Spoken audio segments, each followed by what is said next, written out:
ശാന്തി.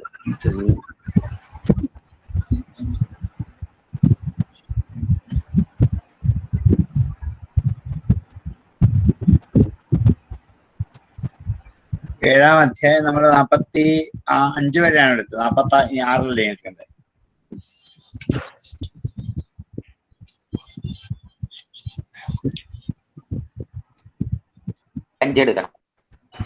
ഇല്ലേ? ഏഴാം അധ്യായം 45 വരെ അല്ലേ എടുത്തേ?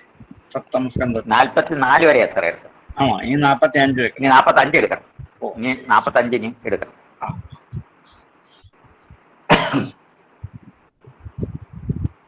സപ്തമസ്കന്ധം 7-ാം അധ്യായം 45-ാമത്തെ ശ്ലോകം.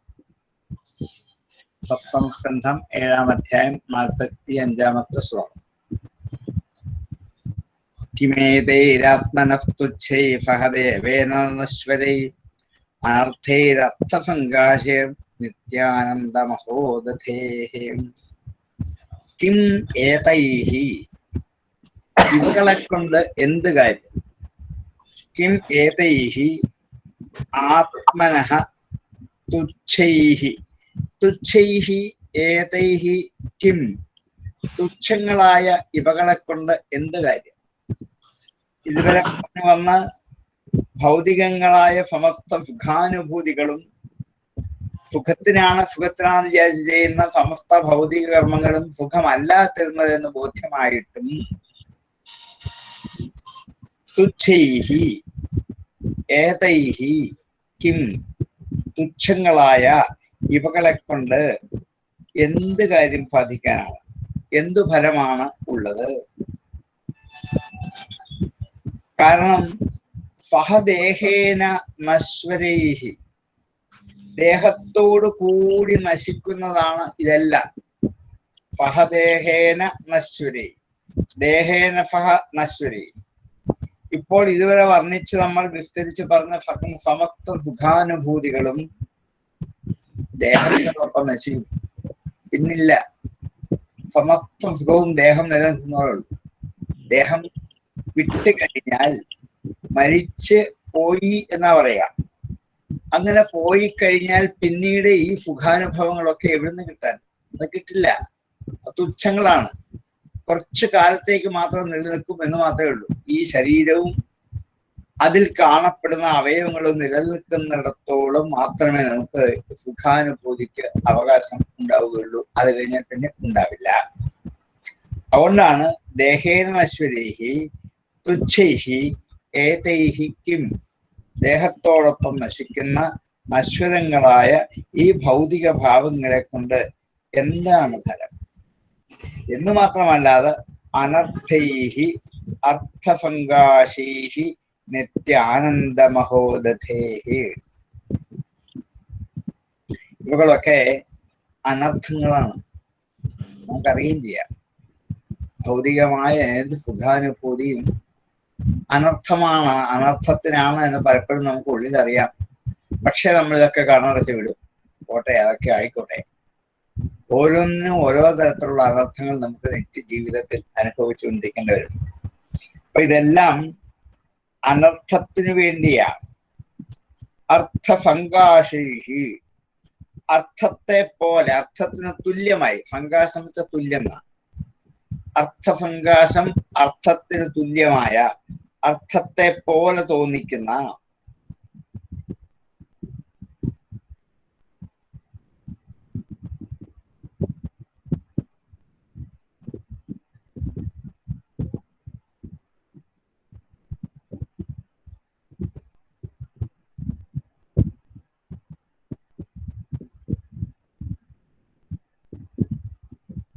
അർത്ഥസംഘാഷൈഹി, അർത്ഥസംഘാഷൈഹി അനർത്ഥൈഹി ദേഹേന നശ്വരൈഹി തുച്ഛൈഹി ഏതൈഹി, ഇവകളെ കൊണ്ട് ആത്മനഃ കിം ഫലം, ആത്മാവിന് എന്ത് ഫലമുള്ളത്?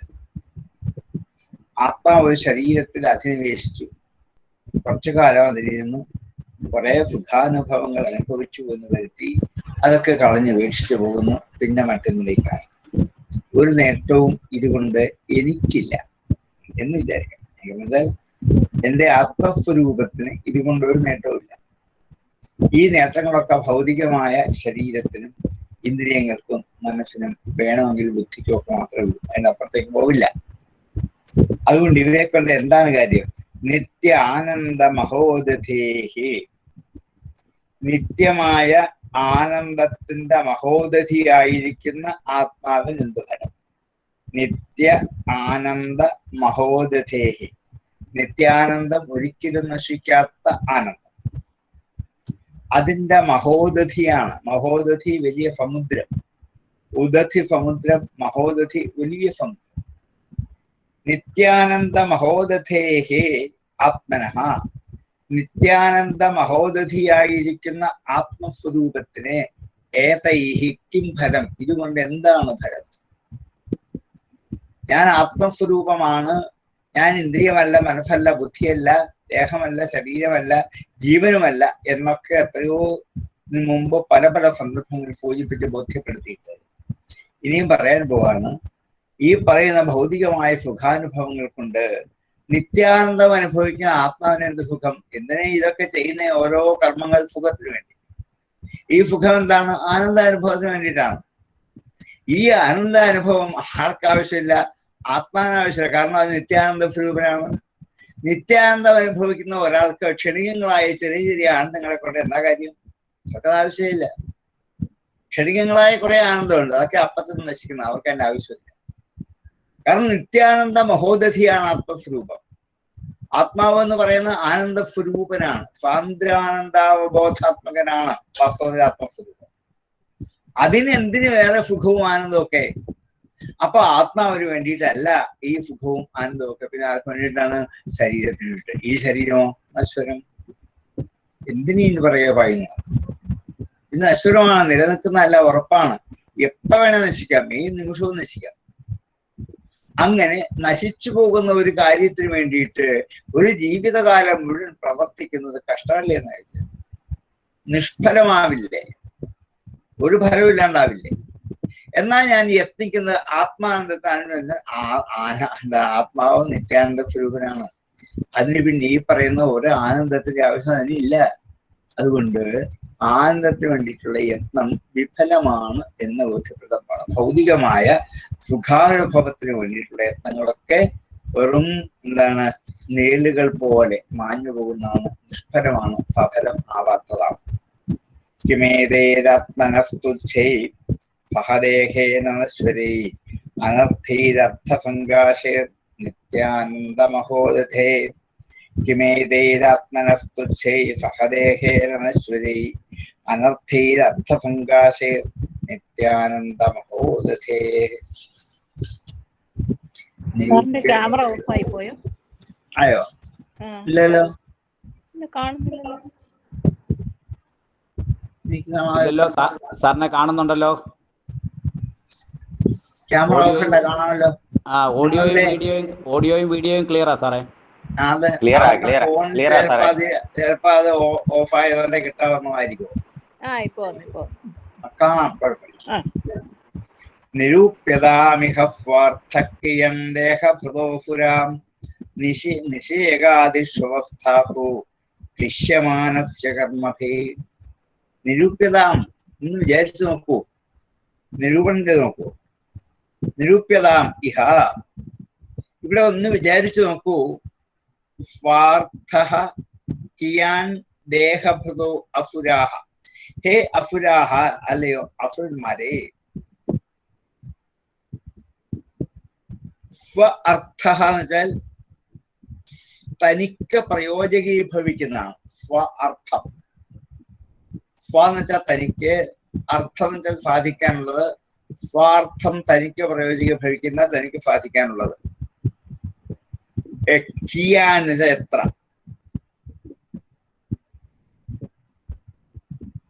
ദേഹഭൃത മനുഷ്യർക്ക്. അസുരാഹ സംബോധനയാണ്. ഹേ അസുരാഹ ഇഹ നിരൂപ്യതാം ദേഹഭൃത കിയാൻ സ്വാർത്ഥ. അല്ലേ അസുരന്മാരെ, നിങ്ങളൊന്ന് വിചാരിച്ചു നോക്കൂ. ശരീരം സ്വീകരിച്ചവർക്ക് എത്രത്തോളം, ഏത് വിധത്തിലുള്ള സ്വാർത്ഥതയാണ് ഇവിടെ ലഭിക്കാൻ പോകുന്നത്?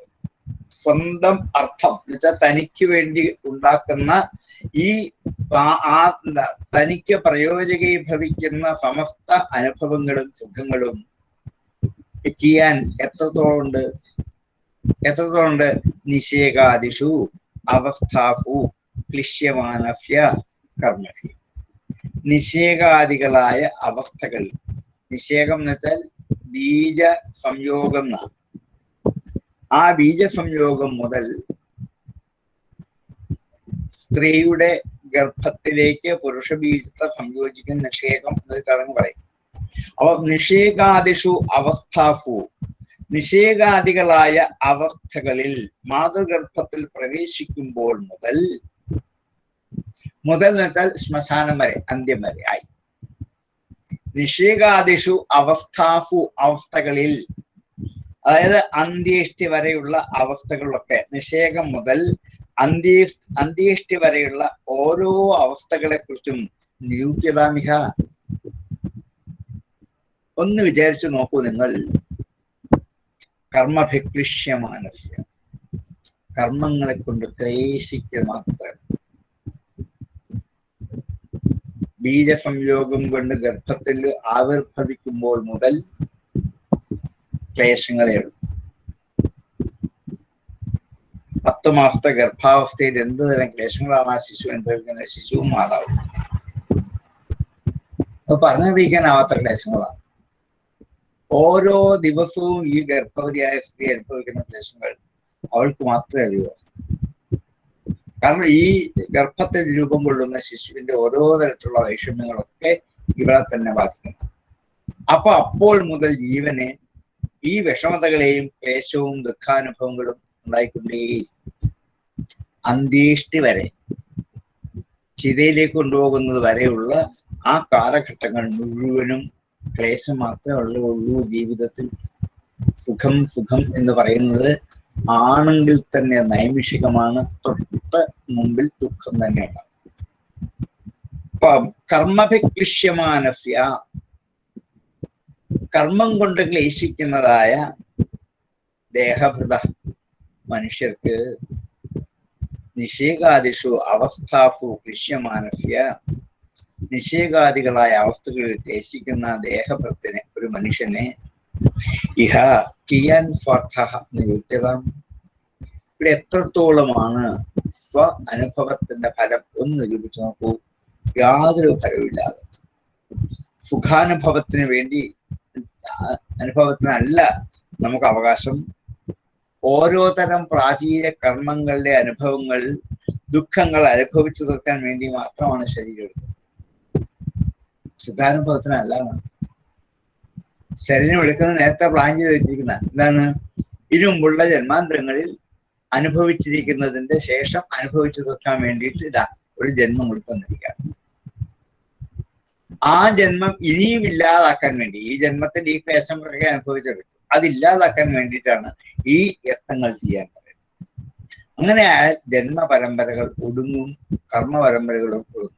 അതാണ് നമുക്ക് വേണ്ടത്. അതുകൊണ്ട് നിങ്ങളൊന്ന് ചിന്തിച്ചു നോക്കൂ അവസരക്കുട്ടികളെ, എന്തെന്ത് സ്വാർത്ഥങ്ങളാണ് നമുക്ക് കിട്ടാൻ ഇവിടെ ഉള്ളത്. തങ്ങളുടെ കർമ്മം കൊണ്ട് എന്ത് പ്രയോജനമാണ് ഇവിടെ ഉള്ളത്. ഗർഭത്തിൽ പ്രവേശിക്കുമ്പോൾ മുതൽ അന്ത്യേഷ്ടി വരെ അനുഭവിക്കുന്ന സമസ്ത കർമ്മങ്ങളും നമ്മെ ക്ലേശിപ്പിക്കുന്ന മാത്രമല്ലേ ഉള്ളൂ. ഈ ക്ലേശത്തിന്റെ വർണ്ണത ഫലമല്ലേ വാസ്തവത്തിൽ ദുഃഖം. അപ്പോ സുഖാനുഭവത്തിന് എവിടെ അവകാശം? അതുണ്ടാവില്ല. ആത്മാവിന് മാത്രമേ സുഖാനുഭവം. അതുകൊണ്ട് ശരീരത്തിൽ പ്രവേശിക്കുമ്പോൾ മുതൽ ഓരോരോ ദുഃഖങ്ങൾ അനുഭവിച്ചു തീർക്കുക അതേ പറ്റുള്ളൂ. എന്നൊന്നുമുണ്ട്. ചോദിക്കാതെയും വാങ്ങാതെയും ആഗ്രഹിക്കാതെയും കിട്ടിക്കൊണ്ടിരിക്കുന്ന ദുഃഖങ്ങളൊക്കെ. സുഖം അങ്ങനെയല്ല. അതുകൊണ്ട് നിങ്ങൾ ഒന്ന് മനസ്സിലാക്കൂ, ആത്മസ്വരൂപനായ ഈശ്വര തത്വം ഉള്ളിൽ ഉറപ്പിച്ചാൽ ഈ ക്ലേശങ്ങളെ കുറച്ച് കൊണ്ടുവന്ന് ഇനിയൊരു ജന്മം ഇല്ലാത്ത അവസ്ഥയിലേക്ക് നമുക്ക് എത്താൻ പറ്റും. നിരൂപ്യതാമിഹ സ്വാർത്ഥക്രിയം ദേഹഭൃതോസുര നിഷേകാദിഷ്വസ്ഥാസു ദൃശ്യമാനാസു കർമ്മഭി.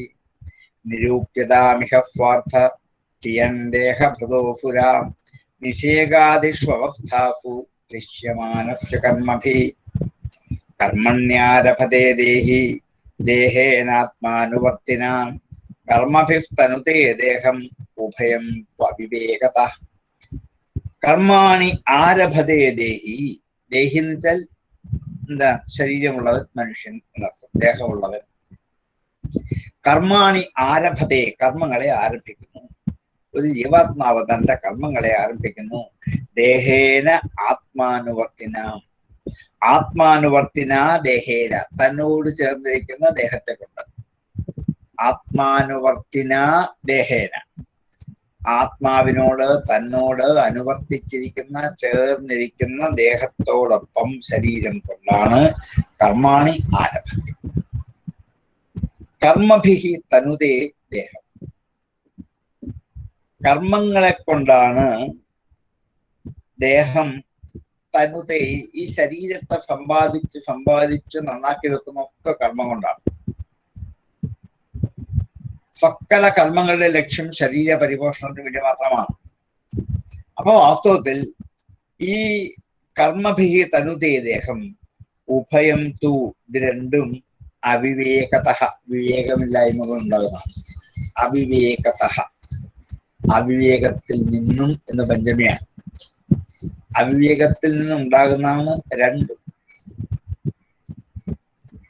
ദേഹത്തോട് ചേർന്ന് ജനിക്കുന്ന ഒരു ജീവാത്മാവിന് അപ്പോൾ മുതൽ സമസ്ത കർമ്മങ്ങളെയും ആരംഭിക്കുന്നു.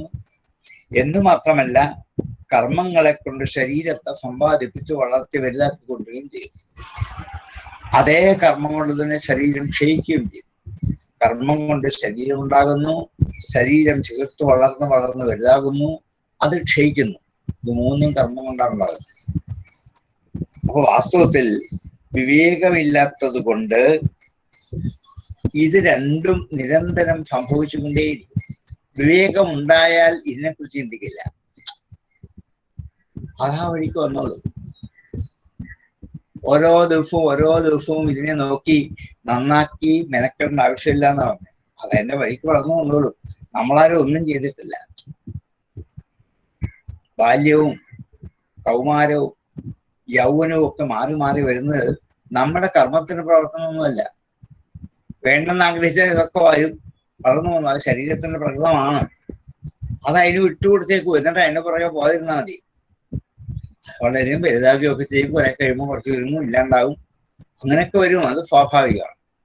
അതുകൊണ്ട് അതിന്റെ പുറകെ ഓടി നടക്കേണ്ട ആവശ്യമില്ല. അതുകൊണ്ട് ശരീരബോധവും ശരീരബന്ധം കർമ്മം കൊണ്ടുണ്ടാക്കുന്നതാണെന്ന് കരുതിയിട്ട് ശരീരബോധത്തെ തീരെ കുറച്ചിട്ട് ആത്മബോധത്തിലേക്കാണ് കുട്ടികളെ നിങ്ങൾ തിരിയേണ്ടത്. കുട്ടികളെ കൊടുക്കാൻ പറ്റിയ ഏറ്റവും നല്ല ഉപദേശം ഈ ശരീരബോധത്തിലാണ്. കുട്ടികൾ എപ്പോഴും മെനക്കെട്ടിരിക്കുന്നത്. അത് നിങ്ങൾ മാറും. നിങ്ങൾ ആത്മബോധത്തിലേക്കാണ് പോകേണ്ടത്. ശരീരം കൊണ്ടുണ്ടാകുന്ന ഒക്കെ അശ്വരമാണ്, ക്ഷണകാലമാണെന്ന് എത്രയോ പ്രാവശ്യം ബോധ്യപ്പെട്ടി കഴിഞ്ഞു. ഇനി അറിയേണ്ടത് ശാശ്വതമായ ഈ സുഖാനുഭൂതിയെ കുറിച്ചാണ്. അത് ആത്മാനന്ദ അനുഭവം കൊണ്ടേ കിട്ടുകയുള്ളൂ. കർമ്മണ്യാരഭതേ ദേഹി ദേഹേനാത്മാനുവർത്തിനാം കർമ്മഭിസ്തനുതേ ദേഹം ഉഭയം ത്വവിവേകത. കർമ്മണ്യാരഭതേ ദേഹി ദേഹേനാത്മാനുവർത്തിനാം കർമ്മഭിസ്തനുതേ ദേഹം ഉഭയം ത്വവിവേകത. തസ്മാത് അർത്ഥാശ്ച കാമാശ്ച ധർമാശ്ചയതപാശ്രയാഃ ഭജതാനീഹ ആത്മാനം അനീഹം ഹരിമീശ്വരം. തസ്മാത് അതുകൊണ്ട്, അർത്ഥാഹ ച കാമാശ്ച അതുകൊണ്ട്, അർത്ഥങ്ങളും കാമങ്ങളും, ധർമാഹ ച ധർമ്മങ്ങളും, യത് അപാശ്രയാഹ യാതൊരുവനെ ആശ്രയിച്ച് ആണോ നിലനിൽക്കുന്നത്. അപാശ്രയാഹ ഭജതാനി ഈഹയ ആത്മാനം. ഭജതാനി ഈഹയ ആത്മാനം. ഈഹ എന്ന് വെച്ചാൽ ആഗ്രഹിച്ചു ചെയ്യുന്ന കർമ്മങ്ങളാണ്. സ്വന്തം ആഗ്രഹം കൊണ്ട് അനുവർത്തിച്ചു ചെയ്യുന്ന കർമ്മങ്ങളാണ് ഈഹങ്ങൾ. ഈഹയാ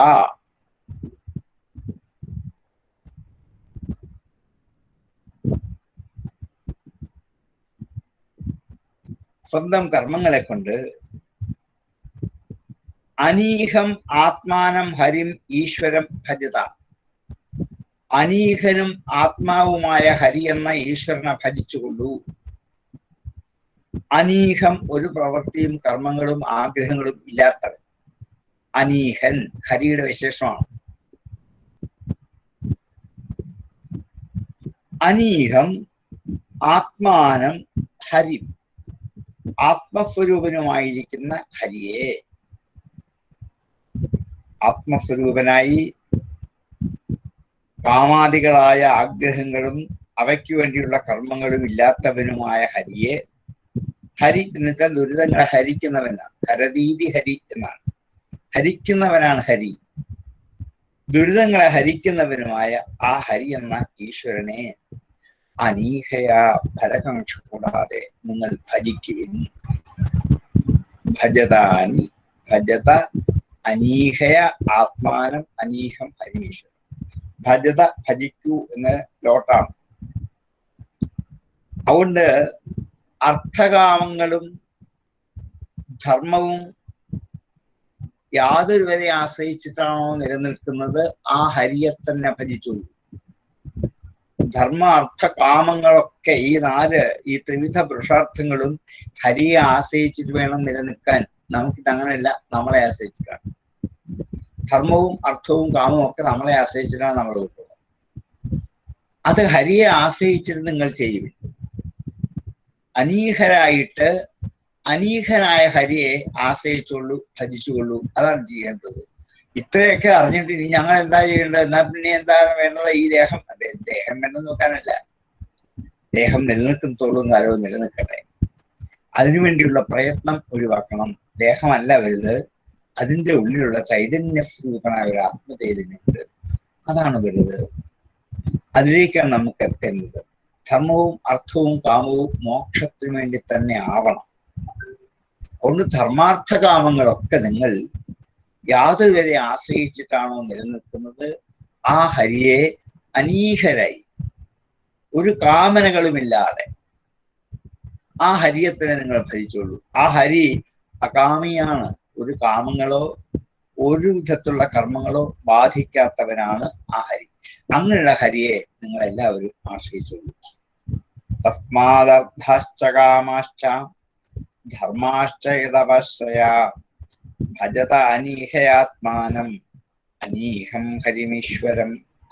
തസ്മാദർത്ഥാശ്ച കാമാശ്ച ധർമാശ്ച യദവശ്രയ ഭജത അനീഹയാത്മാനം. ഭജത അനീഹയ ആത്മാനം അനീഹം.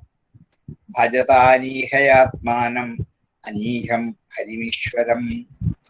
ഭജത അനീഹയാത്മാനം അനീഹം ഹരിമീശ്വരം. സർവേഷാമവിഭൂതാനാം ഹരിരാത്മേശ്വര പ്രിയ ഭൂതൈർമഹദ്ഭിः സുകൃതൈः കൃതാനാം ജീവസത്മിതഃ. സർവേഷാമപി എല്ലാവർക്കും, സർവേഷാമപി എല്ലാവർക്കും, ഭൂതാനാം ഭൂതങ്ങൾക്ക്,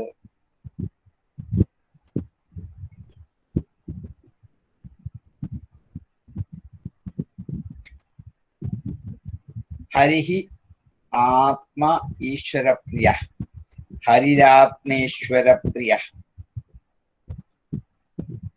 ഹരിഹി ആത്മാ ഈശ്വരഃ അപ്രിയഃ. ആത്മാവും പ്രിയനും ഈശ്വരനും ഹരി തന്നെയാണ്. ആത്മാ ഈശ്വര പ്രിയ ഹരി. എല്ലാവർക്കും ആത്മസ്വരൂപൻ ഹരി തന്നെയാണ് ആവണം.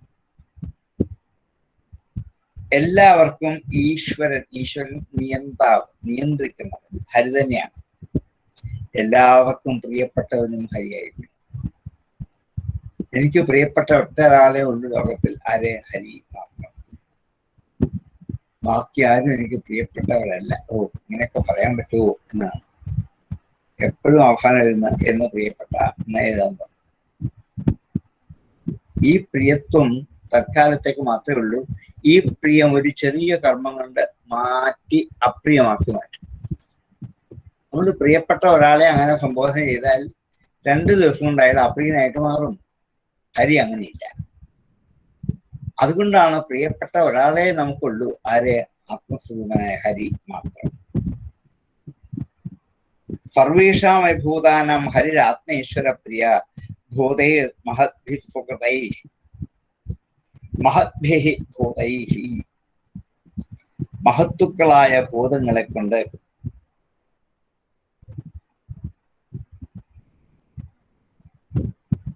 സ്വകൃതൈഹി തന്നെത്താൻ ചെയ്യപ്പെട്ടവരായ സ്വകൃതൈഹി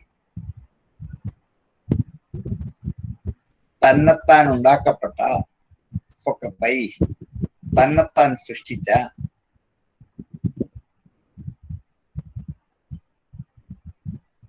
മഹദ്ഭൂതേ മഹത്തുക്കളായ ഭൂതങ്ങളാൽ കൃതാനാം ചെയ്യപ്പെട്ടത് കൃതമായത് ചെയ്തത് ഉണ്ടാക്കിയത് കൃതാനാം.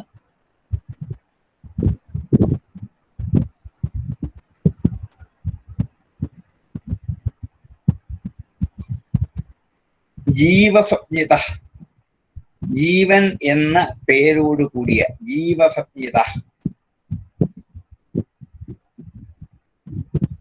ജീവസഞ്ജിത ജീവൻ എന്ന പേരോട് കൂടിയ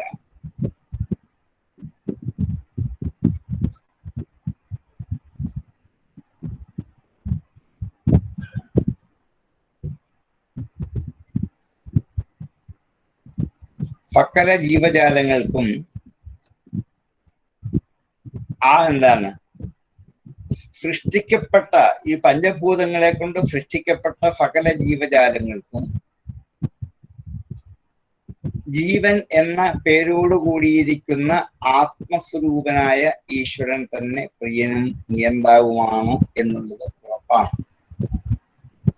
ജീവാത്മാവിനോട് ചേർന്നിരിക്കുന്ന പരമാത്മചൈതന്യമായ ഹരിയാണ് ശാശ്വതം. ബാക്കിയൊക്കെ നശ്വരങ്ങളാണ്.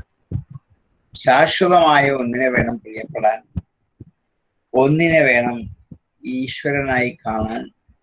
എന്നെ നിയന്ത്രിക്കുന്നത് എൻ്റെ ജീവൻ പോലുമല്ല, ജീവനോട് ചേർന്നിരിക്കുന്ന ചൈതന്യ സ്വരൂപന ഈശ്വരൻ തന്നെയാണ്. അതുകൊണ്ട് എൻ്റെ ആത്മസ്വരൂപം എൻ്റെ ഈശ്വരനാണ്, ഹരിയാണ്, പ്രിയപ്പെട്ടവൻ. അതാണ് ഏറ്റവും വലുത്. ബാക്കിയൊക്കെ അപ്രധാനങ്ങളാണ് എന്ന് കുട്ടികളെ നിങ്ങൾ ധരിക്കുക. പഞ്ചഭൂതങ്ങളെ കൊണ്ട് ഉണ്ടാക്കിയിരിക്കുന്ന ഈ സമസ്ത സൃഷ്ടിക്കപ്പെട്ട ഭൂതജാലങ്ങളും ജീവൻ എന്ന പേരോട് കൂടിയിരിക്കുന്ന സമസ്ത ഭൂതജാലങ്ങളും അവയ്ക്ക് ഇഷ്ടപ്പെട്ട പ്രിയപ്പെട്ട ഈശ്വരനായ ഹരി മാത്രമാണ് ആശ്രയം എന്ന് നിങ്ങൾ ഉറപ്പിക്കുക. സർവേഷാമഭൂതാനാം ഹരിരാത്മേശ്വര പ്രിയ ഭൂതൈർമഹദ്ഭിസ്വകൃതൈ കൃതാനാം ജീവസഞ്ജിതാം. സർവേഷാമഭിഭൂതാനാം ഹരിരാത്മേശ്വര പ്രിയ ഭൂതൈർമഹദ്ഭിസ്വകൃതൈ കൃതാനാം ജീവസഞ്ജിതാ. സർവേഷാമഭിഭൂതാനാം ഹരിരാത്മേശ്വര പ്രിയ ഭൂതൈർമഹദ്ഭിസ്വകൃതൈ കൃതാനാം ജീവസഞ്ജിതാം. നാലം ദ്വിജത്വം ദേവത്വം ഋഷിത്വം വ അസുരത്മജഃ പുണ്യനായ മുകുന്ദസ്യ നവൃത്തം ന ബഹുജ്ഞതാം ന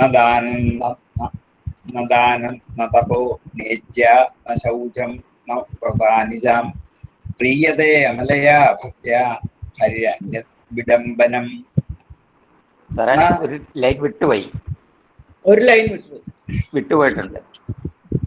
ദേവോ സുരോ മനുഷ്യോ വാ യക്ഷോ ഗന്ധർവ്വേവ ച ഭജൻ മുകുന്ദചരണം സ്വസ്തിമാൻ സ്യാത് യഥാ വയം. ദേവന്മാരെ, അസുരന്മാരെ, മനുഷ്യരെ, യക്ഷന്മാരെ, ഗന്ധർവന്മാർ. ദേവോ അസുരോ മനുഷ്യോ വാ ആകട്ടെ, യക്ഷോ ഗന്ധർവ ഏവച യക്ഷന്മാരും ഗന്ധർവന്മാരും തന്നെ.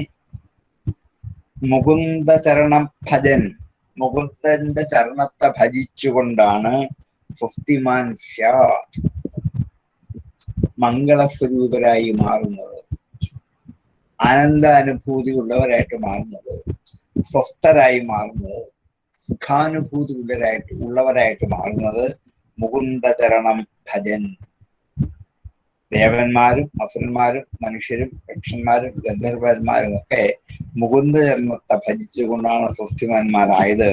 യഥാ വയം, എങ്ങനെയെന്ന് വെച്ചാൽ ഞങ്ങൾ. ആരാ ഞങ്ങൾ? അസുരന്മാർ. വയം, ഞങ്ങളും സ്വസ്തിമാന്മാരാകുന്നത് മുകുന്ദ ജന്മത്തെ ഭജിച്ചുകൊണ്ട് മാത്രമാണ്. അല്ലാതെ ആർക്കും സ്വസ്ഥ കിട്ടില്ല എന്ന് ഉറപ്പാണ്. ദേവോ സുരോ മനുഷ്യോ വാം യക്ഷോ ഗന്ധർവയേവചാം ഭജൻ മുകുന്ദചരണം സ്വസ്തിമാൻ സ്യാത് യഥാ വയം. ദേവോ സുരോ മനുഷ്യോ വാ യക്ഷോ ഗന്ധർവയേവച ഭജൻ മുകുന്ദചരണം സ്വസ്തിമാൻ സ്യാത് യഥാ വയം. നാലം ദ്വിജത്വം ദേവത്വം ഋഷിത്വം വാസുരാത്മജാഃ.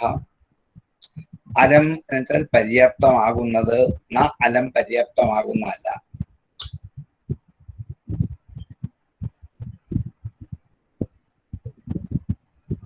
ദ്വിജത്വം ദേവത്വം ഋഷിത്വം വാ ആകട്ടെ അസുരാത്മജാഹ, അല്ലയോ അസുരപുത്രന്മാരെ എന്ന് സംബോധനയാണ്.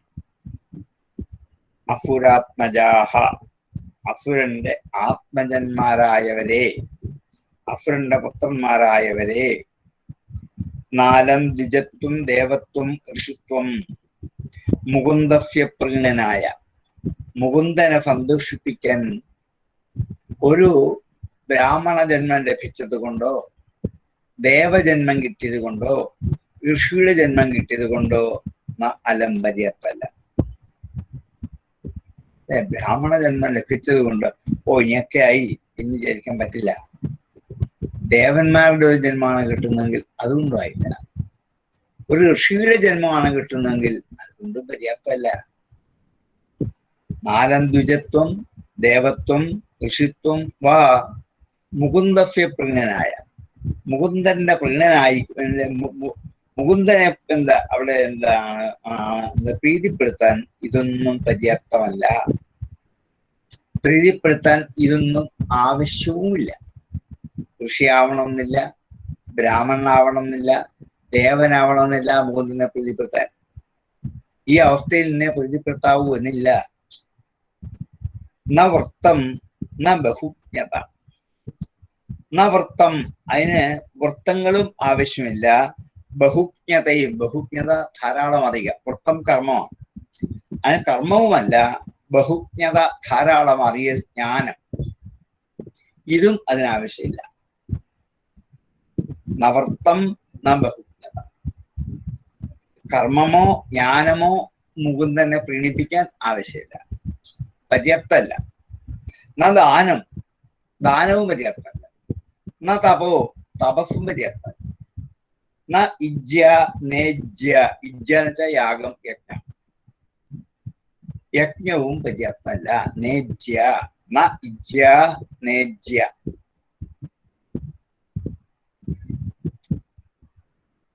ന ശൗചം, സ്നാദികളായ ശൗചകർമ്മങ്ങളും അതിന് പര്യാപ്തമല്ല. ന വ്രതാനിച്ച, വ്രതങ്ങളും ആകുന്ന കർമ്മങ്ങളും അതിന് പര്യാപ്തമല്ല. പിന്നെ എങ്ങനെ പറ്റും? പ്രിയതേ അമലയാ ഭക്തിയാം, നിർമ്മലമായ ഭക്തി കൊണ്ട് ഹരി പ്രീതനാകും. ഹരിയെ പ്രീതിപ്പെടുത്താൻ ഭക്തി മാത്രം. അവിടെ ബ്രഹ്മജന്മം വേണ്ട, ബ്രാഹ്മണ ജന്മം വേണ്ട, ദേവജന്മം വേണ്ട, ഋഷിയുടെ ജന്മം വേണ്ട, കർമ്മങ്ങൾ വേണ്ട, ജ്ഞാനം വേണ്ട, ദാനം വേണ്ട, തപസ് വേണ്ട, യജ്ഞം വേണ്ട, ശൗചം വേണ്ട, വ്രതങ്ങളും വേണ്ട. ഭക്തി വേണമെന്ന്. ഭക്തിയോട് കൂടിയാണ് ഇതൊക്കെ ചെയ്യുന്നതെങ്കിൽ ഇത് സഫലീകരിക്കും. ഭക്തി ഇല്ലെങ്കിൽ ദ്വിജത്വം വെറുതെയാണ്. ഒരു ബ്രാഹ്മണനാണ്, യാതൊരു ഭക്തിയും ഹരിയോടില്ല എന്നാകിൽ ആ ദ്വിജത്വം ഒരു ഫലവും ഇല്ല. അത് ശൂദ്രജന്മത്തെക്കാളും ചണ്ടാല ജന്മത്തെക്കാൾ കഷ്ടമാവും. ദേവത്വം എങ്ങനെയാണ്? ദേവന്മാർക്ക് ഹരിയോട് ഭക്തിയില്ല എങ്കിൽ ഈ യജ്ഞവും ദാനവും തപസ്സും കൊണ്ട് യാതൊരു ഫലവുമില്ല. ഋഷിമാർക്കും അങ്ങനെയാണ്. ഭക്തിപൂർവമല്ല അവരുടെ തപസ് അനുഷ്ഠിക്കുന്നതെങ്കിൽ അതുകൊണ്ട് ഉദ്ദിഷ്ടമായ ഫലം അവർക്കും കിട്ടില്ല. ഇഷ്ടം പോലെ കർമ്മങ്ങൾ ചെയ്യുന്നു, ഈശ്വര കർമ്മങ്ങളാണ്. പക്ഷെ അവിടെ ഭക്തി ഇല്ലെങ്കിൽ ആ കർമ്മം ഒരു ഫലമില്ല. ബഹുജ്ഞത ഒത്തിരി അറിഞ്ഞിട്ടുണ്ട്, നല്ല ജ്ഞാനിയാണ്, പക്ഷെ ഭക്തി ഇല്ലെങ്കിൽ ഈ ജ്ഞാനം കൊണ്ട് ഫലമില്ലെന്ന് മേൽപ്പത്തൂർ നാരായണത്തിൽ നമ്മെ കാണിച്ചു. ഭക്തി കൊണ്ട് മാത്രമേ അതെനിക്ക് പറ്റൂവെന്ന് ഇത്രയധികം മഹാജ്ഞാനിയായ ഒരു പണ്ഡിതൻ ഈ ലോകത്ത് കേരളദേശത്ത് ജീവിച്ചിട്ടുണ്ട്. അതുപോലെ പണ്ഡിതൻ അദ്ദേഹം കാണിച്ചു തന്നു ഭക്തി കൊണ്ട് മാത്രമേ പറ്റൂ. അതാണ് എന്താ, ബഹുജ്ഞത കൊണ്ടും പറ്റില്ല, ദാനം കൊണ്ട് മാത്രം ആവില്ല. ഈ ദാനവും ഭക്തിപൂർവമാണെങ്കിലേ ദാനം ഫലമാകുള്ളൂ. തപസ്സും അങ്ങനെ തന്നെയാണ്, യജ്ഞവും അങ്ങനെ തന്നെയാണ്, ശൗചവും അങ്ങനെയാണ്. ശൗചകർമ്മങ്ങളൊക്കെയും ഭക്തിപൂർവം വേണം ചെയ്യാൻ. വ്രതങ്ങൾ അനുഷ്ഠിക്കുന്നതും ഭക്തിപൂർവമാണ്. ഭക്ഷണം കഴിക്കാൻ വേണ്ടിയിട്ടോ മറ്റുള്ളവരെ ബോധ്യപ്പെടുത്താൻ വേണ്ടിയോ വ്രതം അനുഷ്ഠിച്ചിട്ടോ ഒരു കാര്യമില്ല. നമ്മളിപ്പോ അങ്ങനെയൊക്കെയാണ് അധികം ചെയ്യുക. അങ്ങനെ വ്രതം കൊണ്ട് ഫലമില്ല. നമ്മളെ പ്രിയതേ അമലയാ ഭക്തിയാ, നമ്പരമായ ഭക്തി കൊണ്ട് മാത്രമേ ഭഗവാൻ പ്രസാദിക്കുള്ളൂ. ഭക്തിയ പ്രിയതേ അമലയാ ഭക്തിയാ ഹരി. അന്യത് വിഡംബനം, ബാക്കിയൊക്കെ ഒരു അനുകരണമാണ്, നാട്യമാണ്. അന്യത് വിഡംബനം, അന്യത് ബാക്കിയെല്ലാം ഒരുതരം നാട്യങ്ങളാണ്. ഇപ്പൊ നമ്മളെ കുറിച്ച് പറയുകയാണ്, നമ്മൾ ഈ കാണിക്കുന്നൊക്കെ ഒരുതരം നാട്യമാണെന്നാണ്. യഥാർത്ഥമായ ഭക്തി ഉണ്ടായിട്ടല്ല, എനിക്ക് ഭക്തി ഉണ്ട് എന്ന് മറ്റൊരാളെ കൊണ്ട് പറയിക്കാൻ വേണ്ടി മാത്രമാണ് നമ്മളെ നാട്യപ്രയോഗങ്ങളൊക്കെ. ദ്വിജത്വം നാട്യമാണ്, ദേവത്വം നാട്യമാണ്, ഋഷിത്വം നാട്യമാണ്, എന്താ കർമ്മങ്ങൾ ചെയ്യുന്നതും ഒരു നാട്യമാണ്, ബഹുജ്ഞതയും നാട്യമാണ്. പണ്ഡിതൻ എന്ന് പറയുന്നത് മറ്റുള്ളവരെ കൊണ്ട് താൻ പണ്ഡിതനാണെന്ന് ബോധ്യപ്പെടുത്താൻ വേണ്ടിയാണ്. ദാനം ചെയ്യുന്ന ഒരു നാട്യമാണ്. തപസ്സും യജ്ഞവും ശൗചവും വ്രതങ്ങളും ഒക്കെ വിഡംബനം, അനുകരണം. മറ്റുള്ളവർ ചെയ്യുന്ന കൊണ്ട് ഞാനും ചെയ്തേക്കാം.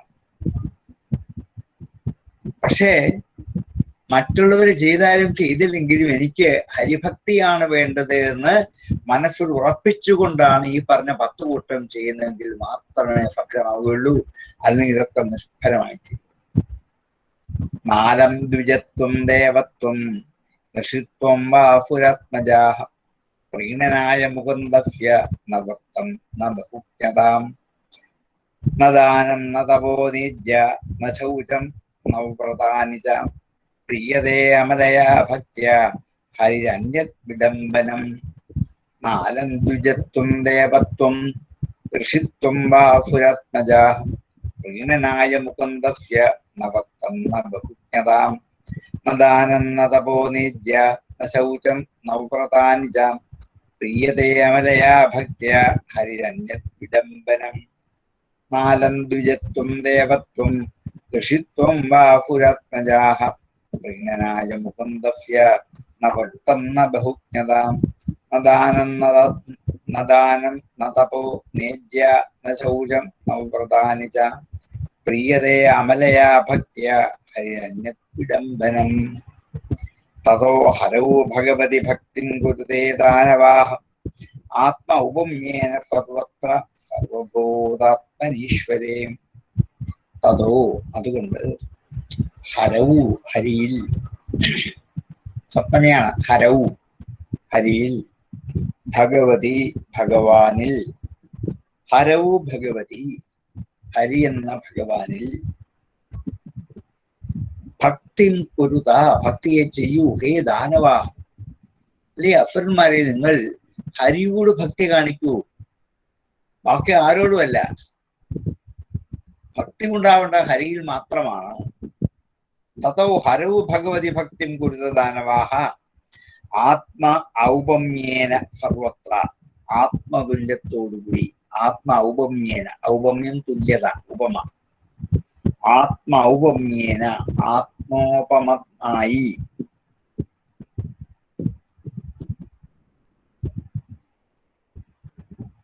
ആത്മ ഔപമ്യേന ഭക്തിം കുരുത. ആത്മതുല്യമായ ഭാവത്തോടുകൂടി നിങ്ങൾ ഭക്തിയെ ഉണ്ടാക്കണം എന്നർത്ഥം. സർവഭൂതങ്ങളെയും സ്നേഹിക്കുന്നത് ആത്മതുല്യമാണ്. അതാണ് പരിശുദ്ധമായ ഭക്തിയുടെ ശുദ്ധ സ്വരൂപം. തൻ്റെ ആത്മാവിനെ സ്നേഹിക്കുന്നത് പോലെ അയൽക്കാരെ മാത്രമല്ല സമസ്ത ജീവജാലങ്ങളെയും സ്നേഹിക്കാൻ പറ്റും. ഇതാണ് പ്രഹ്ലാദൻ അസുര ബാലന്മാരെ പഠിപ്പിച്ചത്. തതോ ഭഗവതി ഹരൗ ആത്മൗപമ്യേന ഭക്തിം കുരുത. അതുകൊണ്ട് ഹരി എന്ന ഭഗവാനിൽ ആത്മഭാവത്തെ ഉറപ്പിച്ചുകൊണ്ട് ഭക്തിം കുരുത. അങ്ങനെ വേണം ഭക്തി. ഭക്തി ഒരു ആത്മഭാവമാണ്, അതൊരു രസം പോലും അല്ല. നവരസങ്ങളിൽ ഭക്തി രസമല്ല. നമ്മൾ ഭക്തിരസം എന്നൊക്കെ പറയും ഇങ്ങനെ ചുമ്മാതെ വെറുതെ. ഭക്തി രസമാവാൻ പറ്റില്ല എന്നാണ്. ഭക്തി ഒരു ആത്മഭാവമാണ്. ഈ ആത്മഭാവത്തോട് ചേർന്ന് വേണം ഭഗവാനിൽ ഭക്തി സമർപ്പിക്കാൻ. എന്നുവെച്ചാൽ തനിക്കുള്ളത് താൻ തന്നെ സമർപ്പണമാക്കി തീരണം. കായേന വാചാ മനസ്സു ഇന്ദ്രിയർവാ ബുദ്ധ്യത്മനാവാ പ്രകൃതി സ്വഭാവാൽ എന്നെല്ലാം കൂടി ചേർത്ത് സമഷ്ടിയായിട്ട് നമ്മൾ സമർപ്പിച്ചത് അതുകൊണ്ടാണ്. കാരണം തൻ്റെ ആത്മസ്വരൂപത്തെ പോലും ഭഗവാനിലേക്ക് സമർപ്പിക്കാൻ പറ്റണം. സർവത്ര സർവഭൂതാത്മനി ഈശ്വരി. സർവത്ര എല്ലായിടത്തും സർവഭൂത ആത്മനി ഈശ്വരി. എല്ലാ ഭൂതങ്ങളുടെയും ആത്മാവായി നിൽക്കുന്ന ഈശ്വരനിൽ. സർവഭൂതാത്മനി ഈശ്വരി. എല്ലാ ഭൂതങ്ങളുടെയും ഈശ്വരനായി ആത്മസ്വരൂപനായി നിൽക്കുന്നത് ഭഗവാൻ ഹരി തന്നെയാണ്. ഈ പ്രപഞ്ചത്തിൽ കാണപ്പെടുന്ന സമസ്ത ജീവജാലങ്ങളിലും ഭഗവാൻ ഉള്ളിൽ സ്ഥിതി ചെയ്യുന്നതുകൊണ്ട് നമ്മൾ നമ്മുടെ ആത്മഭാവത്തോട് ചേർന്നുകൊണ്ട് ഭഗവാനെ സമർപ്പിക്കണം. സമർപ്പണം ബാഹ്യമാവരുത് എന്ന് പറയാൻ പോവാണ്. നമ്മൾക്ക് സമർപ്പണം ഉണ്ട് ഇന്ന് ധാരാളം, പക്ഷെ അതൊക്കെ ബാഹ്യമാണ്. ആത്മസമർപ്പണം തീരെ കുറവാണ്. അത് പറയാൻ വേണ്ടിയാണ് പ്രഹ്ലാദ ബാലൻ ഈ കുട്ടികളോട് പറഞ്ഞത്. ഇന്നത്തെ ആൾക്കാരെ കാണിക്കുന്നത് പോലെ ഭക്തി ഒരു നാട്യമാവരുത്, മറ്റുള്ളവരെ കാണിക്കാൻ വേണ്ടി ആവരുത്, അനുകരണമാവരുത്, വെറും സമർപ്പണവും ആവരുത്. ആത്മസമർപ്പണമാണ്. ആത്മ ഔപമ്യേന ഭഗവതി ഹരവും ഭക്തി കുരുത. അങ്ങനെയുള്ള ഭക്തി കൊണ്ടേ ഫലമുണ്ടാവുള്ളൂ. അതുകൊണ്ടാണ് നമ്മൾക്ക് പലപ്പോഴും ഭക്തി സമ്പൂർണമായ ഫലത്തിൽ എത്താത്തത്. നമ്മൾക്ക് ഭക്തി കൊണ്ടുള്ള ആത്മസമർപ്പണം തീരെയില്ല. അപൂർവം സമർപ്പണം ഉണ്ടായാൽ പോലും ആത്മസമർപ്പണം ഉണ്ടാവുന്നില്ല. കാരണം തൻ്റെ ആത്മസ്വരൂപനാണ് ഹരി ഇത് കണ്ടിട്ട് താനും ഹരിയുമായി ചേർന്നിരിക്കുന്ന സങ്കല്പിച്ച് വേണം ചെയ്യാൻ സമർപ്പിക്കാൻ. അത് ഭക്തിയുടെ ഉന്നതമായ ഒരു ഭാവമാണ്. പ്രഹ്ലാദ സ്തുതിയേക്കാൾ എത്രയോ സുന്ദരമായ ഒരു സ്തുതി പോലെയുള്ള ഉപദേശമാണ് പ്രഹ്ലാദൻ ഈ അസുരബാലന്മാർ.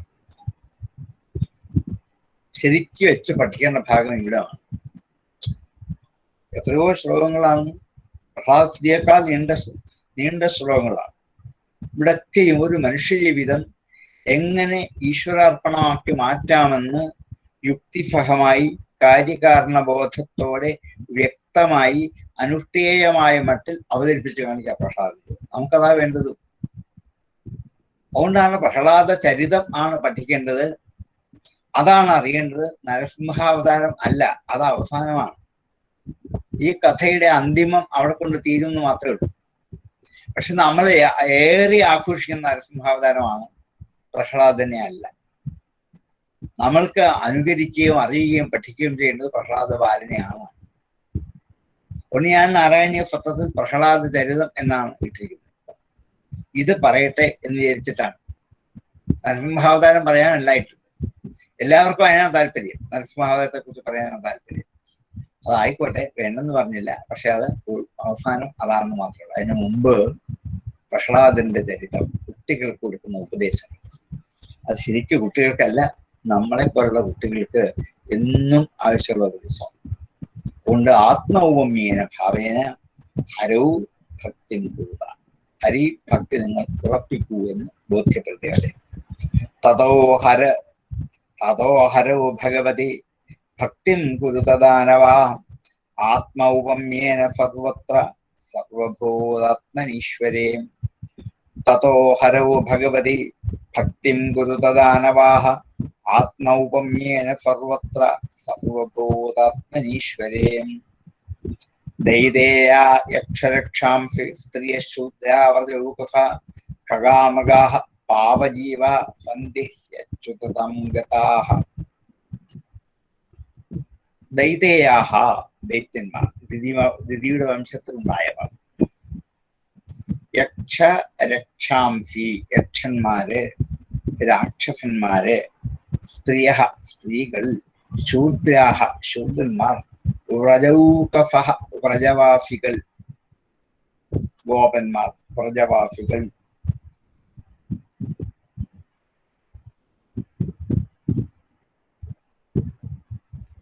ഖഗാഹ പക്ഷികൾ, മൃഗാഹ മൃഗങ്ങൾ, പാപജീവാഹ പാപത്തിൽ കൂടി ജീവനെ നടത്തിക്കൊണ്ടുപോയവർ, പാപകർമ്മം അനുഷ്ഠിച്ച് ജീവിച്ചവർ.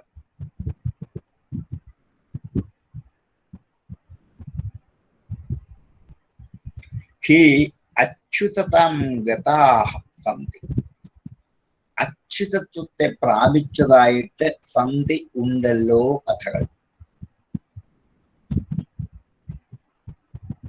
അസുരന്മാരെ അച്യുതാവസ്ഥയെ പ്രാപിച്ച കഥ ഭാഗവത്തിൽ ഇഷ്ടം പോലെയുണ്ട്. എത്രയോ അസുരന്മാർക്ക് മോക്ഷം കൊടുത്തു ഭഗവാൻ. അച്യുതതാം ഗതാഃ, ച്യുതിയില്ലാത്ത അവസ്ഥയിലേക്ക് അവരെ എത്തിച്ചേർന്നു. തിരിച്ചുവരവില്ല അവർക്ക്. ഭഗവാൻ തന്നോട് ചേർത്ത എത്രയോ അസുരന്മാരുണ്ട്. ഈ അസുരന്മാരാരും പിന്നെ തിരിച്ചു വരില്ല. അച്യുതതാം ഗതാഃ, ച്യുതിയില്ലാത്ത അവസ്ഥയിലേക്ക് എത്തി. ച്യുതി നാശമാണ്. നാശം എന്ന് വെച്ചാൽ വീണ്ടും മനുഷ്യ ജീവിതത്തിലേക്ക് വരലാണ് നാശം. നമ്മളെന്നും പറയുന്നത് നാശമാണ്. അതെ, അത് മനുഷ്യ ജീവിതത്തിലേക്ക് വീണ്ടും ജന്മം ലഭിക്കുന്ന ഒരു നാശഹേതു തന്നെയാണ്. അതുകൊണ്ട് അച്യുതതാം ഗതാഃ, ച്യുതിയില്ലാത്ത അവസ്ഥയിലേക്ക്, വീണു പോകാത്ത അവസ്ഥയിൽ നിൽക്കണം. നീ ഒരിക്കൽ പോലും ഈ പ്രാപഞ്ചിക ജീവിതത്തിലേക്ക് തിരിച്ചു വരരുത്. തിരിച്ചുവരവില്ലാത്തൊരു ജീവിതമാവണം മനുഷ്യ ജീവിതം. അച്യുതതാം ഗതാഃ, അങ്ങനെ അച്യുതതയെ പ്രാപിച്ചവരാണ് ആരെ? ദൈതേയന്മാർ, യക്ഷന്മാര്, രാക്ഷസന്മാര്, സ്ത്രീകള്, ശൂദ്രന്മാർ, വ്രജവാസികൾ, പക്ഷികൾ, മൃഗങ്ങൾ, പാപജീവികൾ. ഇങ്ങനെ എത്ര ഉദാഹരണം പറയുന്നുണ്ട് ഭാഗവതത്തിൽ. ഇനി വരുന്ന സന്ദർഭത്തെല്ലാം പറയുന്നുണ്ട്. ഇവരെല്ലാവരും ഭഗവാനെ പ്രാപിച്ചവരാണ്. എത്രയോ കഥകൾ നമുക്കുണ്ട്. എത്രയോ ദൈത്യന്മാരുടെ കഥ നമുക്കറിയാം. ദൈത്യദാനവന്മാർ ഇഷ്ടം പോലെ, ഹിരണ്യാക്ഷൻ, ഹിരണ്യേഷു, എങ്ങനെ ഇഷ്ടം പോലെ. മുമ്പുള്ള ഹിരണ്യാക്ഷന്റെ കഥ, എത്രയെത്രയോ അസുരന്മാർ, സംഘചൂടാദികളായ യക്ഷന്മാരെ, എങ്ങനെ ഭാഗവതത്തിൽ വരുന്ന കഥകളാണ്. രാവണ കുംഭകർണാദികളായിരിക്കുന്ന രക്ഷാംസി രാക്ഷസന്മാര്, അതേപോലെ പൂതന താടകാമുതലായ സ്ത്രീകൾ, പൂതന താടകാമുതലായ സ്ത്രീകൾ, ശൂദ്രാഹ എന്താണ്? ശൂദ്രന്മാർ, ശൂദ്രകുലത്തിൽ ജനിച്ചവർ, ചാണൂരന്മാർ, മുഷ്ടികന്മാർ. ചാണൂര മുഷ്ടികന്മാരൊക്കെ ശൂദ്രകുലജാതന്മാരാണ്. അവരൊക്കെയും വ്രജൗകസഃ എന്താണ്? വ്രജത്തിൽ ജനിച്ചവർ. അവിടെ യമളാർജുനന്മാർ, വൃക്ഷങ്ങൾ. ഇനിയും വരുന്ന കഥയിൽ അത് നമുക്ക് എന്താണ് കാണാം. വൃക്ഷരൂപികളായ രണ്ട് എന്താണ് ഗന്ധർവന്മാർ, രണ്ട് ദേവന്മാരുടെ കഥ. അവര് വൃന്ദാവനത്തിലെ മരുതുകളായിട്ട് ജനിച്ചവരാണ്. അവിടെ ജീവിച്ചു വളർന്നവരാണ്. ഖഗാഹ പക്ഷികൾ, പക്ഷിയുടെ രൂപത്തിൽ വന്നവർ. ബഗം, ജഡായു, ഇവർക്കൊക്കെ നേരിട്ട് മോക്ഷം കിട്ടിയവരാണ്. അവരൊക്കെ അച്യുതാവസ്ഥ പ്രാപിച്ചവരാണ്. ഇവരെ തിരിച്ചു പോരാൻ അവർക്ക് പറ്റില്ല. അവർക്ക് പോലും അച്യുതത്വം കിട്ടുമെങ്കിൽ പിന്നെയും മനുഷ്യർക്കാണോ പറ്റാത്തത്? അതുപോലെ എന്താ മൃഗാഹ, പിന്നെന്താണ് ധാരാളം എന്താ മൃഗവേഷം ധരിച്ചിരിക്കുന്ന അനേകം എന്താണ് എന്താ മാരീചൻ, കേശി എന്നെല്ലായിരിക്കുന്ന എത്ര പേര്. അവർക്ക് ഓരോ മൃഗത്തിന് വേഷം ധരിച്ച ധേനുകൻ, അവർക്ക് മൃഗവേഷം ധരിച്ചു വന്നവരാണ്. മാരീചനും അങ്ങനെയാണ്, മാനിന്റെ വേഷം ധരിച്ചു വന്നവരാണ്. പക്ഷെ മോക്ഷം ഉറപ്പായി. ഖഗമൃഗാഹ പാപജീവാഹ, പാപജീവികൾ നിർത്തി. എന്താണ്? പാപന്മാർക്ക് കൂടി ഭഗവത് ദർശന സ്പർശനം ഇതൊക്കെ എന്ത് കിട്ടും. മഹാപാപം അനുഷ്ഠിച്ച എത്രയോ ദുഷ്ടാത്മാക്കൾ ഭഗവാനിലേക്ക് ലയിച്ച കഥ നമുക്കറിയാം. ജരാസന്ധൻ, ശിശുപാലൻ, ഇവരൊക്കെ അങ്ങനെ തന്നെയാണ്, പാപാത്മാക്കളാണ്. പക്ഷെ അവരൊക്കെ ഭഗവാനിലേക്ക് ചേർന്ന് കഴിഞ്ഞു. എത്ര ഉദാഹരണങ്ങൾ കാണിച്ചു കൊടുത്തു. ഞാനീ പറയുന്ന കഥയെല്ലാം നടന്ന സംഭവങ്ങളാണ്. നിങ്ങൾ പഠിക്കൂ ഇതൊക്കെ. ഇതാണ് ജീവിതത്തിൽ അറിയേണ്ടത്. ദൈതേയാന്മാർ, യക്ഷന്മാർ, രാക്ഷസന്മാർ, സ്ത്രീകൾ, ശൂദ്രന്മാർ, രജോഗസന്മാർ, ഖഗങ്ങൾ, മൃഗങ്ങൾ, പാവജീവികൾ, ഇവരൊക്കെ അച്യുതതാം ഗതാഹ സന്ധി, അച്യുതയെ പ്രാപിച്ചവർ ആയിത്തീർന്നിരിക്കുന്നു. ദൈതേയായക്ഷരക്ഷാംസി സ്ത്രീയശൂദ്രാവ്രജൗകസാം ഖഗാമഗാ പാവജീവ സന്ധിഹ്യച്യുതതാം ഗതാഃ. ദൈതേയായക്ഷരക്ഷാംസി സ്ത്രീയശൂദ്രാവ്രജൗകസാം ഖഗാമഗാഃ പാവജീവ സന്ധിഹ്യച്യുതതാം ഗതാഃ. ദൈതേയായക്ഷരക്ഷാംസി സ്ത്രീയശൂദ്രാവ്രജൗകസാം ഖഗാമൃഗാഃ പാവജീവ സന്ധിഹ്യച്യുതതാം ഗതാഃ. ഏതാവാനേവ ലോകേസ്മിൻ പുംസസ്വാർത്ഥപരസ്മതാം ഏകന്തഭക്തിർഗോവിന്ദേ യത് സർവത്ര തദേക്ഷണം. ഏതാവാനേവ, ഇത്രയും തന്നെ, ഏതാവാനേവ, ഇത്രയും തന്നെ, ലോകേസ്മിൻ, അസ്മിൻ ലോകെ, ഈ ലോകത്തിൽ, പുംസഹ, മനുഷ്യർക്ക്, സ്വ അർത്ഥഃ, സ്വാർത്ഥം, സ്വപ്രയോജനം. മുമ്പേ വലിയ വാക്കിനർത്ഥം ഞാൻ പറഞ്ഞു, സ്വപ്രയോജനമാണ്. സ്വാർത്ഥ, പരഹ സ്വാർത്ഥ, ഉത്കൃഷ്ടമായ സ്വാർത്ഥം. സ്വാർത്ഥപരഹ എന്നുള്ള പരഹ സ്വാർത്ഥ.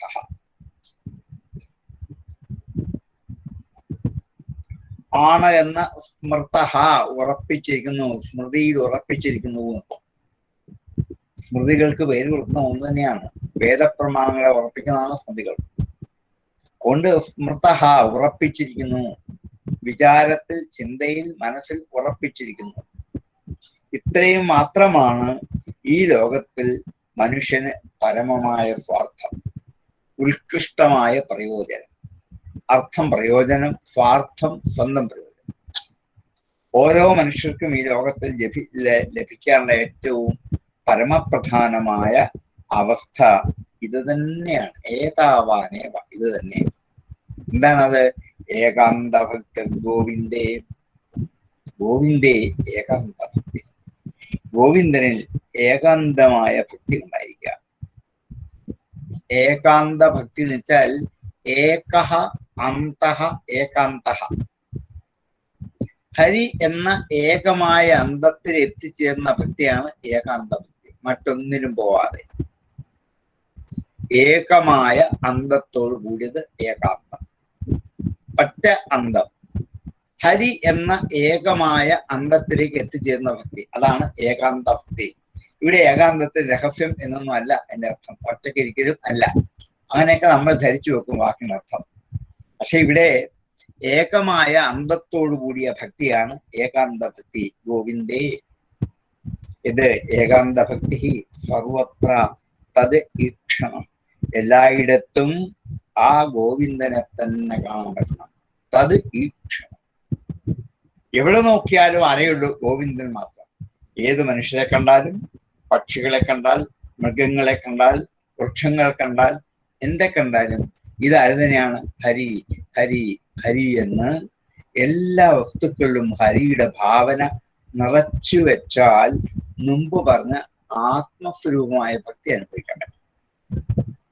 നമുക്കതില്ല. ശ്രീകോവിലിനകത്ത് വിഗ്രഹത്തിൽ മാത്രമേ ഉള്ളൂ ഈശ്വര ചൈതന്യം, അവിടെ മാത്രമേ ഉള്ളൂ ഹരി. അതിന്റെ പുറത്തിറങ്ങിയാൽ പിന്നെ ഹരിയില്ല. ഹരിയെ കാണാൻ പിന്നെ എന്ത് ചെയ്യണം? ഈ അമ്പലത്തിൽ പോകണം.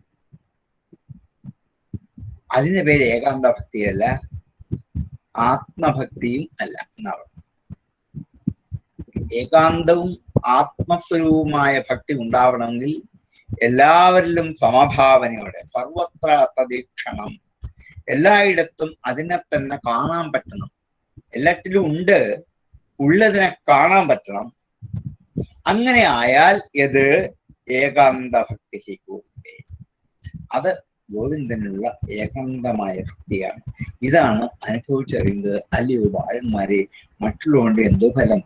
നിങ്ങൾ ഈ കാണുന്ന ഭൗതിക വസ്തുക്കൾ ഇത് മാത്രമല്ല, അതിന്റെ ബാഹ്യരൂപങ്ങളും ആകൃതികളുമാണ് ഈ കാണുന്നത്. ഇത് കണ്ട് ഭ്രമിച്ച് ഇതൊക്കെ പലതാണ്, എനിക്ക് അനുഭവിക്കാനുള്ളതാണ്, എനിക്ക് സുഖത്തിനുള്ളതാണെന്ന് ഭ്രമിച്ച് നിങ്ങൾ അതിനെ പുറകെ നടക്കുകയല്ലേ ചെയ്യുക. ഇതൊക്കെ നശ്വരങ്ങളാണ്. ഇതിന്റെ അകത്തുള്ള ആത്മസ്വരൂപം എന്ന ഈശ്വര ചൈതന്യമാണ് സ്ഥിരം, ശാശ്വതം, അച്യുതത്വം. അതിനെയാണ് പ്രാപിക്കേണ്ടത്.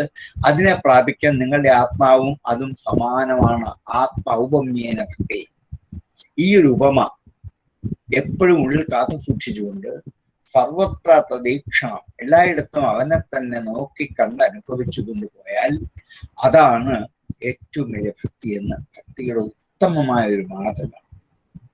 ഉദാഹരണത്തോടുകൂടി ഈ പ്രഹ്ലാദ ബാലൻ വരച്ചു കാണിച്ചു ഈ കുട്ടികൾക്ക്. ഈ സ്കൂളിൽ എന്താണ് കുട്ടികളോട് കൊടുക്കാനുള്ള പാഠം? കുട്ടികളെ കുട്ടികൾ തന്നെ പഠിപ്പിക്കുന്നു. ഗുരുക്കന്മാർ ഇവിടെ ഇല്ല. ഈ പ്രഹ്ലാദ ബാലനാണ് ഇവിടുത്തെ ഗുരു. അല്ലാതെ ഗുരുക്കന്മാരെ ശമ്പളം കൊടുത്തു വെച്ചിട്ടുണ്ട്, ഒരു ഫലവുമില്ല. പക്ഷേ വേണ്ടത് പഠിപ്പിക്കാൻ ഈ പ്രഹ്ലാദ ബാലൻ എന്ന ഗുരുവിനെ പറ്റൂ. ആ ബാലനായ ഗുരു ഈ കുട്ടികൾക്ക് ആത്മജ്ഞാനത്തിന്റെ രഹസ്യ അറകൾ ഓരോന്നും തുറന്നു കാണിച്ച്, ഉദാഹരണ സഹിതം കാണിച്ച്, നിങ്ങൾക്ക് ജീവിതത്തിൽ വേണ്ടത് ഹരിഭക്തി മാത്രമാണ്, മറ്റെല്ലാം നിഷ്ഫലമാണ്. അസുരന്മാർക്കും യക്ഷരക്ഷസുർക്കും സകലർക്കും ഗതി ഇതിൽ മാത്രമേ ഉള്ളൂ, വിഷ്ണുവിൽ മാത്രമേ ഉള്ളൂ, ഹരിയിൽ മാത്രമേ എന്ന് ആ കുട്ടികൾക്ക് ഇന്നത്തെ ഭാഷയിൽ നല്ല ബ്രെയിൻ വാഷ് അവരുടെ ബുദ്ധിയെ നന്നായി കഴുകി മാലിന്യം മാറ്റി വികസിപ്പിച്ച് ഹരിയിലേക്ക് ചേർത്തിണക്കിയ ഈ പ്രഹ്ലാദ ഗുരുവിന്റെ ദൗത്യം ഇവിടെയാണ്. ഉള്ളിലുള്ള ബുദ്ധിയുടെ മാലിന്യത്തെ മുഴുവൻ കഴുകിക്കളഞ്ഞ് ആ ബുദ്ധിയെ, നിർമ്മലമായ ബുദ്ധിയെ ആത്മഭാവത്തോടെ അച്യുത സ്വരൂപനിലേക്ക് സമർപ്പിക്കാൻ ഒരാളെ ബോധ്യപ്പെടുത്താൻ സാധിച്ചാൽ ഗുരുവിന്റെ കർമ്മം സാർത്ഥകമായി. ശിഷ്യനിലേക്ക് അത് എത്തിപ്പെട്ടാൽ പൂർണ്ണമായി. ആ ഗുരുശിഷ്യ ബന്ധത്തിന്റെ അതിമനോഹരമായൊരു മാതൃകയും അതെങ്ങനെ എത്തിക്കണമെന്നും അതെങ്ങനെ ഫലപ്രദമാകുമെന്നും ഈ കുഞ്ഞു കുട്ടി ലോകത്തോട് പറഞ്ഞു. എക്കാലവും ഈ ആശയം നിലനിൽക്കും.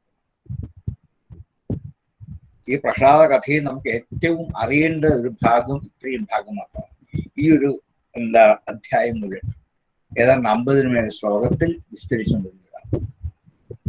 അതുകൊണ്ട് ഭാഗവതം എടുത്ത് വായിച്ചു പഠിക്കുമ്പോൾ ഈ ഭാഗം നന്നായി വായിച്ച് പഠിച്ചുറപ്പിച്ചാൽ ഇങ്ങനെയുള്ള ഭക്തി അനായാസമായിട്ട് നമുക്ക് ലഭിക്കാൻ സാധിക്കും എന്ന് ആഗ്രഹിച്ചുകൊണ്ട് ഈ അധ്യായങ്ങൾ ഉപസംഹരിക്കാം. ഏതാവാനേവ ലോകേസ്മിൻ പുംസസ്വാർത്ഥപരസ്മത ഏകാന്തഭക്തി ഗോവിന്ദേ യത് സർവത്രതീക്ഷണം. ഏതാവാനേവ ലോകേസ്മിൻ പുംസസ്വാർത്ഥപരസ്മത ഏകാന്തഭക്തി ഗോവിന്ദേ യത് സർവത്രതീക്ഷണം. ഏതാവാനേവ ലോകേസ്മിൻ പുംസസ്വാർത്ഥപരസ്മത ഏകാന്തഭക്തി ഗോവിന്ദേ യത് സർവത്ര തദീക്ഷണം. അങ്ങനെ ശ്രീമദ് ഭാഗവതത്തിലെ 7ാം സ്കന്ധത്തിലെ 7ാം അധ്യായം പ്രഹ്ലാദന്റെ ബാലന്മാർക്ക് നൽകുന്ന ഉപദേശം സമാപിച്ചു. 8ാം അധ്യായം ദിവസം ആരംഭിക്കാം. നമ്മുടെ സമയവും അതിക്രമിച്ചു. ഇന്നിവിടെ ഉപസംഹരിപ്പിക്കാം. അടുത്ത ആഴ്ചയിലാണ് പാരായണീയ പത്രം. നിങ്ങൾക്ക് അറിയാം, ഭാഗവതം വായിക്കാൻ ആഗ്രഹിക്കുന്നവരെ കഴിവതും എത്ര പേരുണ്ടെന്ന് അറിയിച്ചിട്ട് വന്നാൽ നമുക്ക് അതിൻ്റെയൊക്കെ സംവിധാനങ്ങൾ ചെയ്യാൻ പറ്റും. ഞാൻ നേരത്തെ പറഞ്ഞത് നാരായണീയവും അങ്ങനെ തന്നെയാണ്. അതൊന്ന് അറിയിച്ചിട്ട് ഉള്ളവരെ എത്തുക. ദശമസ്കന്ധത്തിലെ രാസക്രീഡ മുതലാണ് വായിക്കുന്നതെന്ന് പറഞ്ഞിട്ടുണ്ട്. എല്ലാവരും കൂടിയിരുന്ന് നമുക്ക് അത് വായിച്ച് സമർപ്പിക്കാം. തീരുന്നിടത്തോളം തീരട്ടെ. ഇതാണ് നമ്മൾ ഉദ്ദേശിക്കുന്നത്. നമ്മളെല്ലാവരും കഴിയുന്നതും സാധിക്കുന്നവർ പങ്കെടുക്കുക എന്ന് പറഞ്ഞുകൊണ്ട് ഇന്നത്തെ ക്ലാസ് ഇവിടെ ഉപസംഹരിക്കാം. ഓം പൂർണ്ണമദ പൂർണ്ണമിദം പൂർണ്ണാത് പൂർണ്ണമുദച്യതേ പൂർണ്ണസ്യ പൂർണ്ണമാദായ പൂർണ്ണമേവാവശിഷ്യതേ. ഓം ശാന്തി ശാന്തി ശാന്തി.